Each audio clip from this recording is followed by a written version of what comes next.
My computer isn't working. My computer isn't working. My computer isn't working. My computer isn't working. My computer isn't working. My computer isn't working. My computer isn't working. My computer isn't working. My computer isn't working. My computer isn't working. My computer isn't working. This week, Liebography presents the story of Bill Gates, self-appointed king of the computer nerds. Bill Gates was born in Seattle in 1955. Like most of Microsoft's software, Bill arrived long overdue, way over budget, and was chock full of birth defects. Chief among those defects was his troll-like features and eyesight that would be considered poor even for a mole.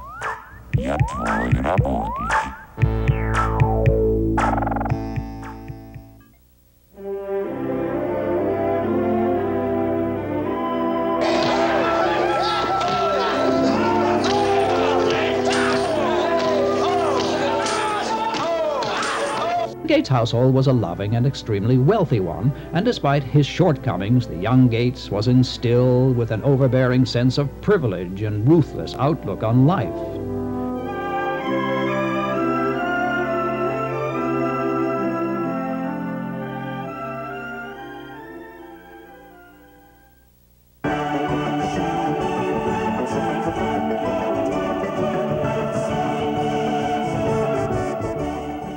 As a boy, he excelled at playing board games like Risk, often dressing up in a tiny Hitler costume to frighten the other children so he could take over the world. He was also skilled at Monopoly and would always insist on being paid real money at the end of every game. After one particular summer, his family wound up owing him over $400,000.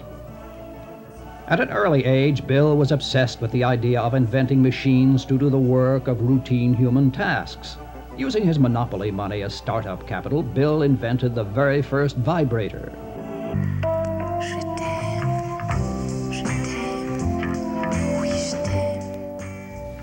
Of course, his vibrator 1.0 had a few bugs in it, and it was soon upgraded to the vibrator 2.0, which was also ribbed for extra pleasure. This labor-saving device delighted both women as well as men, who now had more time to devote to alcoholism and depression.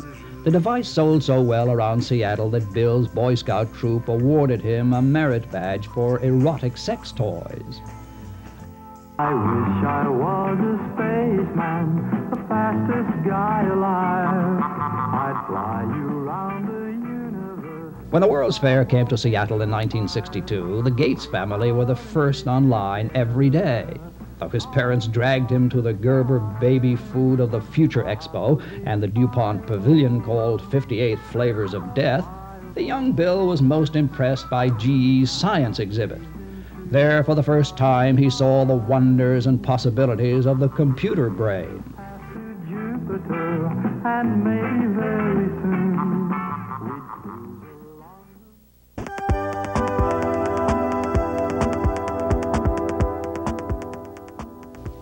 As soon as he got home, he began work on his own computer brain, constructing it out of a broken adding machine, old vacuum tubes, and a rotten honey-glazed ham. Upon completion, he attempted to implant it in the family dog, Mr. Snickers, but the feisty Pomeranian overpowered Bill, and he was forced to install the computer brain into his own head. Scooping out the unnecessary cranial lobes dedicated to emotions, ethics, and good taste, Bill's newly implanted computer brain was initially a rousing success. Get on up, get up, get on up, stay on the scene. What Bill and his new computer brain didn't account for, however, was the devastating effect that puberty would have on him. Bill's body suddenly had a strange new set of priorities that his new mechanical brain could not compute. His favorite pickup line, "Will you have sex with Bill? Press Y or N," proved less than effective, even though the captain of the varsity basketball team had been using the exact same line to great success.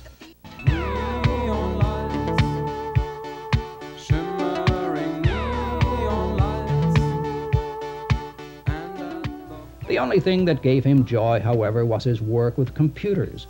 He used the school's computers to play games and to break into his school's mainframe, where he changed his classmates' medical records to show that they all had gonorrhea.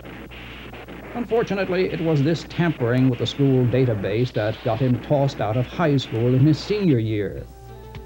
Despite his expulsion, Bill was determined to get into college, and once again he used his computer expertise to give him the upper hand. He broke into Harvard's mainframe and secured enrollment for himself on a football scholarship. After the first homecoming game, however, he was discovered not to be a 250-pound black linebacker from Raleigh, North Carolina, but an imposter. He was able to stay in school, however, on a scholarship for the socially challenged.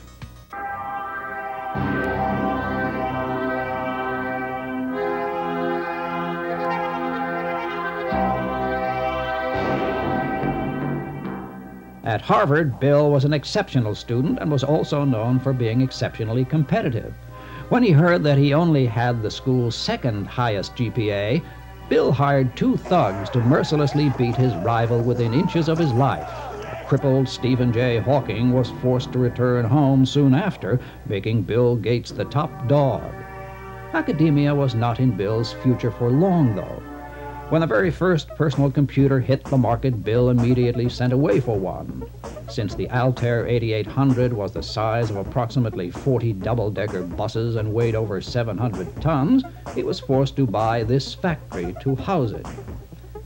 Inspired, he teamed up with his old friend and fellow dungeon master Paul Allen to form the company Microsoft, taking the name from one of their favorite midget gay pornos.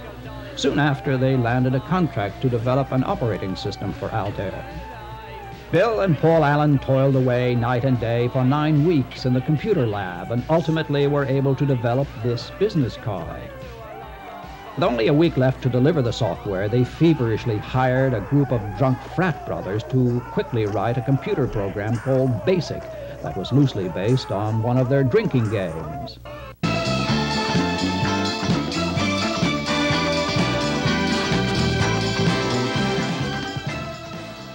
BASIC was a resounding success, and Bill Gates followed it up with a stroke of marketing genius. Every 8 months, he would come out with a new line of software that was exactly the same as the old BASIC, except it had a different name. BASIC Part 2, Back to Basics, and let's learn BASIC again like we did last summer. Sold phenomenally. It even beat out hot new software like Norton's Disc Gynecologist and Boss Hogg's Digital Pig Wrestling. Microsoft was soon one of the most lucrative computer businesses in the U.S., and in 1981, the ultra-evil IBM Corporation came a-calling. They needed a new operating system for their line of PCs, and Bill combined his BASIC with a new video game called Pong and sold it to IBM as DOS. If the hitman don't get you, then Slaughter will. As Microsoft grew, success went to Bill's head, and he became increasingly arrogant and ruthless. He edged out business partner Paul Allen by spreading rumors around the company that his beard was in fact a fake. The rumors were so persistent that Paul was forced to leave the company in disgrace. With the creation of DOS, Microsoft had become the most successful company in the burgeoning computer industry, but a powerful adversary was on the horizon. Came upon a child of God. He was walking along the road. How many hits was When I that? asked him, where are you going? You know it looked big and round. Enter a math camp dropout, ex-deadhead and major stoner Steve Jobs. He noticed that both he and his bong-packing friends had a hard time concentrating on the text-based DOS system. They found it uptight, uncool, and totally not with it, man. So Steve invented the Macintosh with its simpler, graphically based system and free hits of LSD included with every computer. While Bill's computer mind couldn't grasp this new right-brain technology, America openly embraced the Mac. Microsoft was not to be outdone, however, and it quickly came out with its brand new Windows system. Some say it was a direct rip-off of the Macintosh. In order not to be sued, Gates made sure that each feature, while closely resembling the Mac, differed in that it sucked. Microsoft's Windows outsold the Mac, and Bill Gates took out his hippie rival Steve Jobs like he was taking out the trash.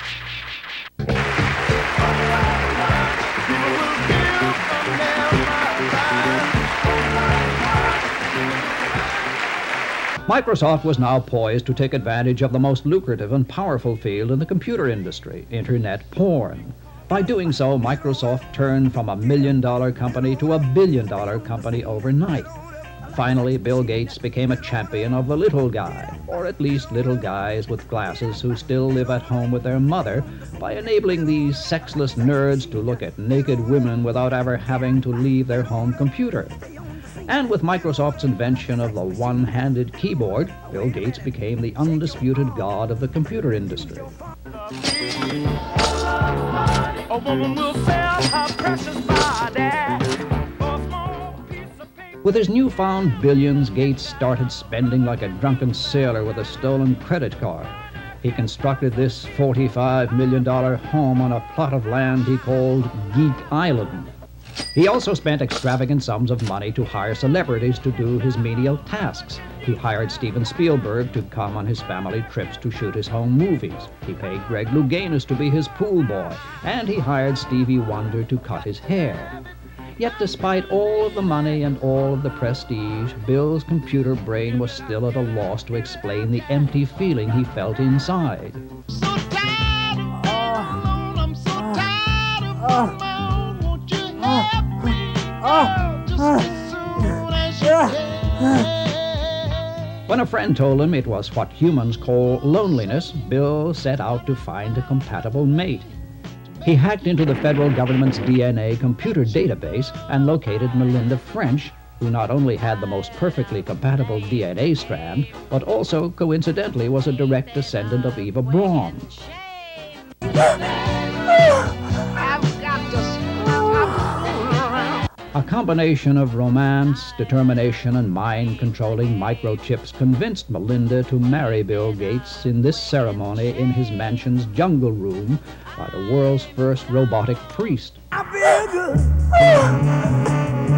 I knew I wouldn't. I feel good. I knew that I would. At roughly the same time, Microsoft came out with its new Windows 95 operating system, and it was widely popular with consumers, mostly because people really had no other choice but to buy it. Bill Gates built on the success of Windows 95 by bundling other, some would say unnecessary products with his software. First came the required Microsoft desk and chair set. Then they bundled Windows 95 with 50 pounds of Microsoft frozen shrimp. When Gates required consumers to buy the Microsoft cat, however, the Justice Department finally got involved. The antitrust suit was an historic legal battle between Bill Gates and Janet Reno in what the New York Times described as a showdown between two rivals so ugly they couldn't get laid in a whorehouse with a $100 bill wrapped around their genitals. And now we stand at a crossroads in history. Will the U.S. government win its antitrust suit and break Microsoft into smaller businesses that sell everything from software to snow cones? Or will Microsoft win and enact its proposed annual Microsoft tax on the American public? We are the robots. We are the robots. There is one group, however, who's not willing to wait to find out. IBM and the U.S. Defense Department have recently joined forces to break up and destroy the Microsoft monopoly. They're working on a time machine to send a robot back into the past to intercept a teenage Bill Gates and prevent Microsoft from ever coming to fruition. But instead of killing the young Gates, they will send a robotic vixen and merely get the young Bill Gates laid. This has been the Liebography of Bill Gates. Thank you, and good night. My computer isn't working. My computer isn't working. My computer isn't working. My computer isn't working.